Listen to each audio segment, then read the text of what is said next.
एक मुलाकात ऐसी शख्सियतों के साथ जिन्होंने दिया है अपने जीवन को एक नया मुकाम। रूबरू कराएंगे ऐसी कुछ हस्तियों के साथ एक खास शख्सियत के साथ मुलाकात जयदेव पटेल के साथ नंबर 1 इंडिया न्यूज पर रात। नमस्कार व्यूअर्स, मैं जयदेव पटेल और आप देख रहे हैं नंबर 1 इंडिया न्यूज।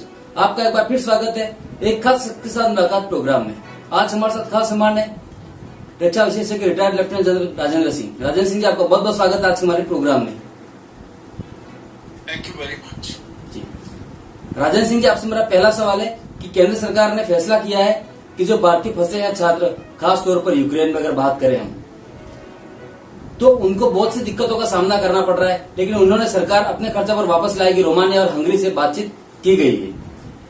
ऐसे में उनके सामने बहुत बड़ी दिक्कतें जो आ रही हैं वो ये आ रही है कि उनको रोमानिया और हंगरी तक कैसे पहुंचा जाए, क्योंकि वहां पे ऑलरेडी बमबारी हो रही है, सायरन्स बज रहे हैं। तो इसको लेकर कैसे वहां तक जो छात्र हैं वहां तक पहुंचे। हाँ, आप ठीक कह रहे हैं, मुश्किलें तो बहुत होंगी, पर एक बातें मैं आपको हमारी फॉरेन पॉलिसी के बारे में बता देना चाहता हूँ इसी इशू के साथ जो कनेक्टेड है। वो ये है कि मुद्दतों से हमारे देश की फॉरेन पॉलिसी हर वक्त हमारे नागरिकों की सुरक्षा उसको सबसे ज्यादा अहमियत देती है। जी। हमने अपने ये वॉर जोन से अपने नागरिकों को कई बार निकाला है और हर बार हमने जो कुछ भी काम किया है बहुत जबरदस्त काम किया। तो इंडियन गवर्नमेंट, चाहे वो किसी भी पार्टी की गवर्नमेंट हो, वो हर वक्त इस चीज को सबसे ज्यादा महत्व देती है। जी। जब कुवैत की लड़ाई हुई, जब इराक और कुवैत में लड़ाई छिड़ी, तो उस वक्त भी हमने कुवैत से अपने नागरिकों को ऊपर निकाला, जो एक मैसिव ऑपरेशन। इसके अलावा हमने यमन में हमारे बहुत सारे नागरिक उधर फंस गए थे, उनको भी उधर से निकाला। बल्कि हमारे जो उस समय minister of state for foreign affairs थे, जनरल वी.के. सिंह, जो पुराने सेना अध्यक्ष भी रहे हैं, वो खुद गए थे और उसको लेके आए। जहां तक यूक्रेन की, और अभी लेटेस्ट इसका एग्जाम्पल अफगानिस्तान का भी है, जो मेरे को दोहराने की जरूरत नहीं है।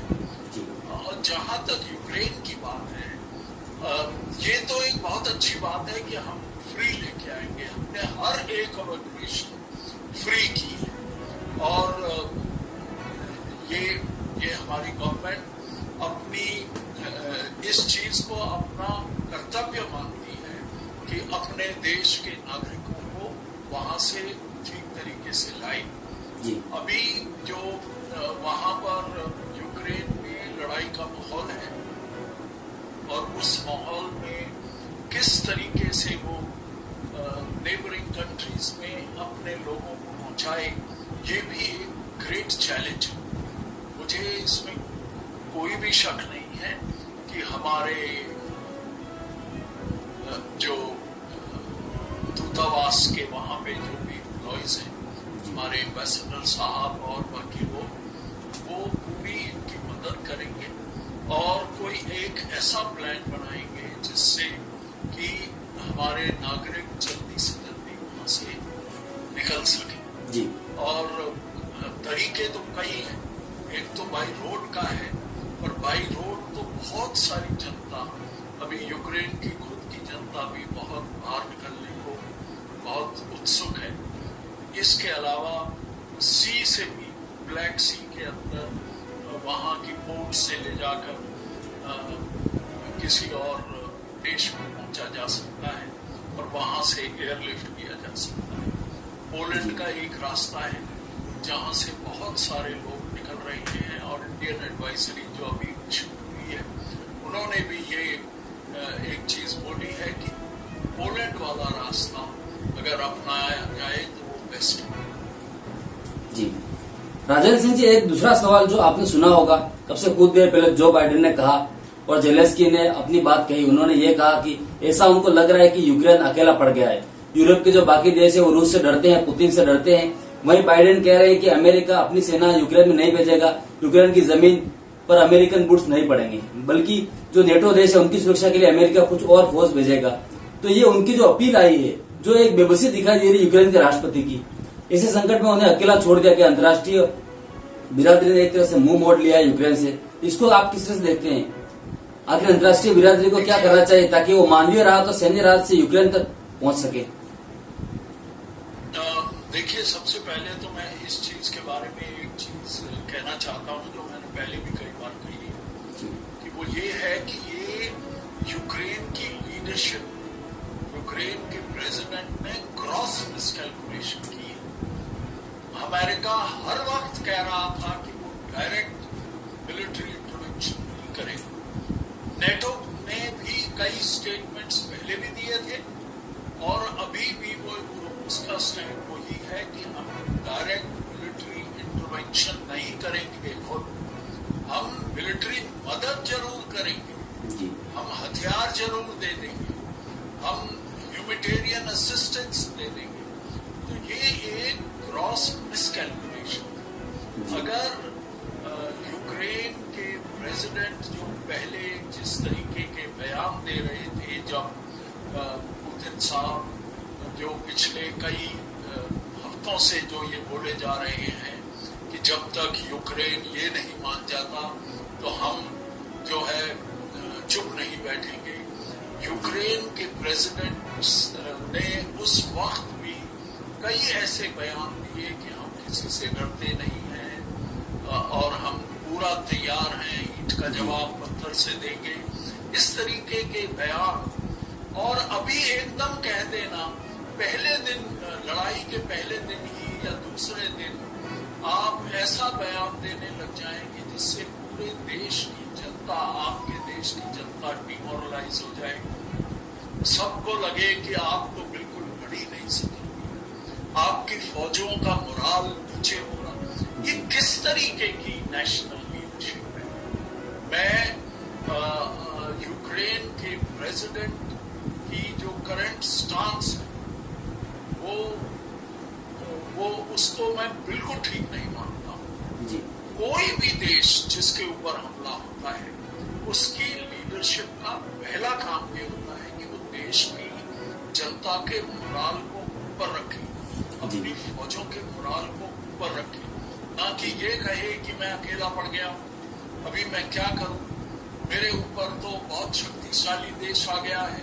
नहीं, ऐसा नहीं होना चाहिए। और ये रियलाइजेशन अगर उन्हें अभी आई है तो I am afraid he is a wrong man for this job. And Ukraine को कोई बेटर लीडर चाहिए था, इनसे ज्यादा अच्छा लीडर। जी राजेंद्र सिंह जी, आपसे मेरा क्लोजिंग क्वेश्चन है कि यूक्रेन की राजधानी कीव को रूसी सेना ने हर तरफ से घेर लिया है, तो क्या यूक्रेन के पास कोई रास्ता नहीं है? यूक्रेन के प्रेसिडेंट ने आज जो है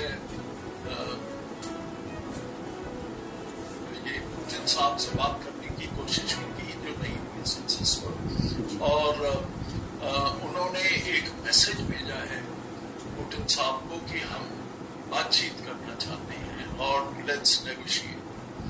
मेरे को लगता है एक तो ये मैसेज रादर लेट है, उसका जवाब अभी जो मैंने सुना न्यूज के अंदर, वो वहां के जो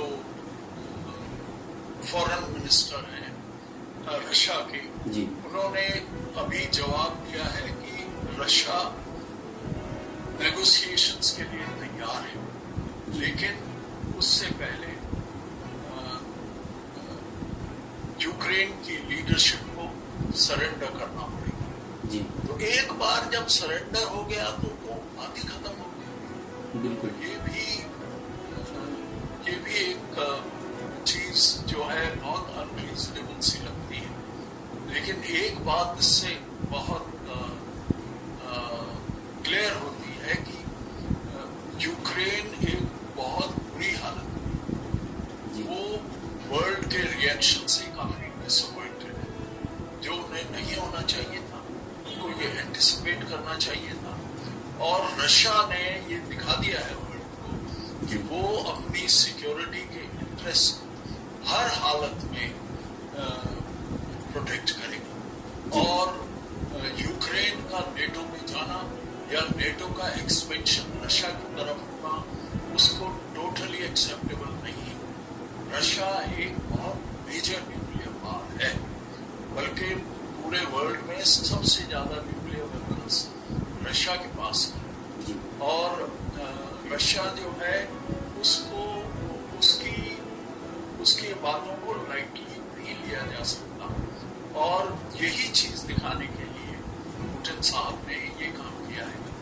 जहां तक सैंक्शंस की बात है, अभी तक जो भी सैंक्शंस लगी है वो मीडियोकर टाइप सैंक्शंस लगी है और सैंक्शंस भी डबल एज होगी।